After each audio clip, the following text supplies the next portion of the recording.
उधर राजा दक्ष ने उसी समय एक यज्ञ कर रखी थी,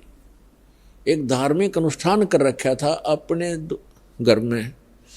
और धार्मिक अनुष्ठान के अंदर एक ऐसा इन ब्राह्मणों ने, गुरुओं ने बना रखा है कि धार्मिक अनुष्ठान करे तब सारी लड़कियों को, उनके पतियों को यानी अपने दामादों को भी आमंत्रित किया जाता है,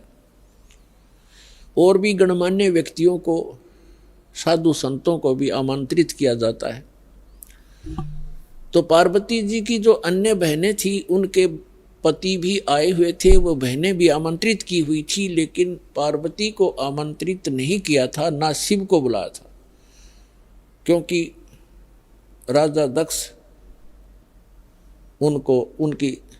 शकल भी देखना नहीं चाहते थे।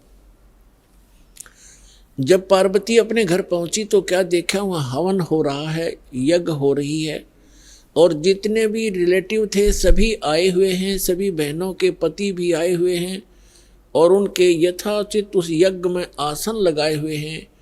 और प्रत्येक दिन प्रतिदिन उनका हिस्सा निकाला जाता था। जैसे ब्राह्मण लोग कहते हैं, आपने देखे होंगे फेरे करते समय का 5 यहाँ रख दे, 11 वहाँ रख दे, तो ऐसे ही किया करते हैं कि इतने रुपए अपने दामादों के रख दो। तो उनका हिस्सा रखा हुआ था प्रत्येक के आसनों के पास, और पार्वती सब पूरे मंडप में घूम के अपनी माँ के पास आ गई,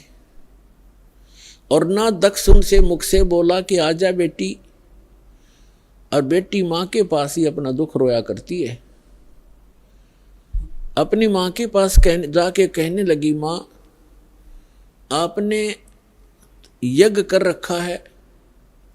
धर्म यज्ञ कर रहे हो, और हमारे को आपने आमंत्रित नहीं किया, क्यों नहीं किया? और न ही,